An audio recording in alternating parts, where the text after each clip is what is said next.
샬롬. 오늘도 하나님의 말씀으로 하루 시작하신 여러분들에게 하나님의 은혜와 평강이 충만하게 넘치시기를 간절히 축복합니다. 계속해서 이제 요셉의 우리가 이야기를 함께 나누고 있습니다.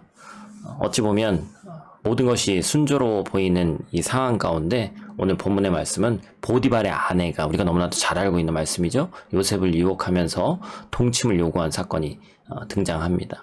요셉은 가정 총물이 있었지만 실질적으로는 종의 신분이었죠. 그렇기 때문에 주인 아내의 요구를 거부한다는 것은 쉬운 일이 아니었을 거예요. 그리고 혈기왕성한 젊은 나이에 이 성적 유혹을 뿌리치는 것이 쉽지 않았을 것입니다. 그런데 그것이 하나님 앞에서 큰 악을 행하는 것이라고 여겼기 때문에 요셉은 단호하게 거절할 수 있었죠. 요셉은 보디발의 아내를 그래서 일부러 피했습니다. 그런데 어느 날 보디발의 아내는 작정을 하고 집안에 아무도 없는 상황에서 요셉의 옷을 잡고 강제로 동침할 것을 요구하죠. 요셉은 옷을 벗어 던지고 도망갔습니다. 어찌 보면 죄를 짓기에 완벽한 상황이었습니다. 여자가 자신을 간절히 원하고 있었고 주변에는 아무도 없었기 때문입니다. 하지만 요셉은 아무도 없는 상황에서 하나님의 눈을 의식했습니다. 성도는 사람의 눈이 아니라 하나님의 눈을 의식하며 하나님 앞에서라는 뜻의 코람데오의 인생을 살아가는 사람이 바로 성도입니다. 분노와 치욕에 휩싸인 보디발의 아내는 요셉이 자신을 겁탈하려고 하다가 실패했다. 그래서 옷을 벗어 던지고 도망갔다. 이렇게 모함합니다. 과거 형들에 의해서 채색 옷이 벗겨졌는데 이제는 보디발의 아내에 의해서 너무나도 억울하게 가정 총무의 옷이 벗겨집니다. 하지만 끝까지 벗겨지지 않은 옷이 있죠? 바로 하나님께서 입히신 의의 옷입니다. 성도는 그리스도로 옷을 입은 고귀한 존재입니다. 그러므로 정욕을 채우려고 몸을 더럽히는 일이 결코 어울리지 않는다는 것을 우리가 기억해야 됩니다. 애굽의 왕 바로의 이 시위대장 보디발은 아내의 말만 듣고 심히 분노하면서 요셉을 감옥에 가뒀어요. 요셉은 자신의 결백을 주장하며 억울함을 호소했을 것입니다. 그러나 아무 소용이 없었습니다. 요셉의 입장에서는 너무나도 억울했을 것이고 주인 보디발이 원망스러웠을 겁니다. 그런데 당시 사회법에 따르면 요셉은 주인의 아내를 겁탈해라 한 죄인이기 때문에 마땅히 바로 사형을 당해야 됐습니다. 하지만 보디발은 요셉을 왕의 제수를 가두는 감옥에 가두었습니다.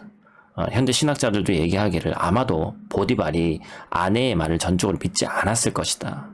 요셉이 얼마나 믿을 만한 사람인가도 알고 있었을 것이다. 이렇게 해석합니다. 그래서 요셉을 벌하면서도 살려둘 길을 찾았던 것이죠. 성도는 세상에서 사람들에게 신앙으로 인정받을 뿐만 아니라 맡은 일과 성품으로도 인정받아야 합니다. 그러한 모습으로 하나님을 나타내야 하는 거예요. 요셉이 하나님의 은혜로 보디발의 집에서 총무 역할을 맡았던 것처럼 감옥에서도 간수장의 눈에 들어서 모든 일을 주관하는 일을 맡게 됩니다. 간수장이 요셉에게 맡긴 일을 확인할 필요가 없을 만큼 요셉은 자신에게 주어진 일을 성실하게 감당했다고 본문은 말하고 있습니다. 요셉은 감옥에서도 다른 사람들에게 필요한 존재가 됐습니다. 하나님의 백성은 어디에 있든지 빛과 소금의 사명을 감당해야 됩니다. 감옥과 같은 절망적인 세상에 소망을 주는 존재가 되어야 하는 겁니다. 오늘 본문은 어떻게 마무리하고 있습니까? 감옥에 갇혔지만 하나님은 여전히 그와 함께 하셨고 그를 형통하게 하셨다 말하고 있습니다. 요셉의 형통은 아무런 문제도 없이 편안한 상태가 아니었습니다. 때때로 기쁘고 평안할 때도 있지만 대부분의 그의 인생이 고난을 당해서 슬플 때도 하나님이 함께 하셨습니다. 그렇기 때문에 우리의 시선은 환경이 아닌 환경을 넘어서서의 하나님을 바라볼 수 있어야 합니다. 하나님을 바라보며 동행하는 삶, 그것이 바로 형통한 삶이기 때문에 그렇습니다. 오늘 하루도 하나님과 함께 하시는 형통이 사랑하는 여러분에게 함께 하시길 간절히 축복합니다. 오늘 아이들을 위한 메시지는 아이들을 위한 내용이라고는 하지만 우리 모두에게 해당되는 내용입니다. 형통이라는 말의 사전적인 의미는 모든 일이 뜻과 같이 잘 되어감이라는 뜻을 가지고 있습니다.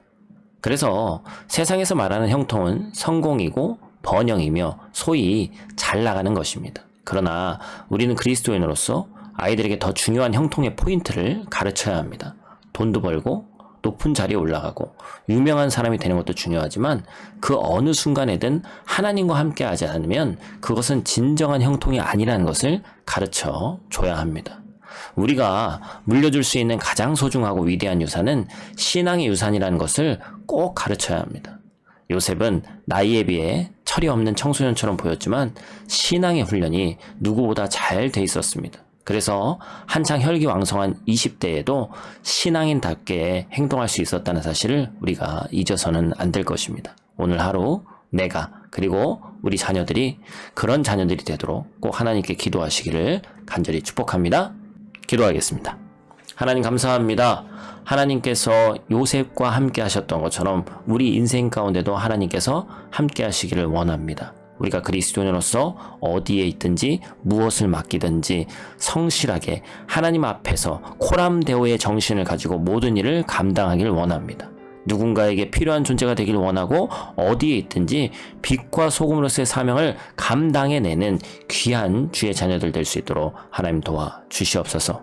세상에서 말하는 형통이 아니라 하나님께서 말씀하시는 하나님과 함께하는 형통이 우리 가운데 있을 수 있도록 도와주시고 고난과 역경 중에도 그 하나님을 놓지 않고 끝까지 이 믿음의 경주를 완주할 수 있는 귀하고 복된 우리 될 수 있도록 하나님 함께하여 주시옵소서. 오늘 하루도 눈동자와 같이 우리를 지키실 줄 믿사오며 예수님 귀하신 이름으로 기도드립니다. 아멘.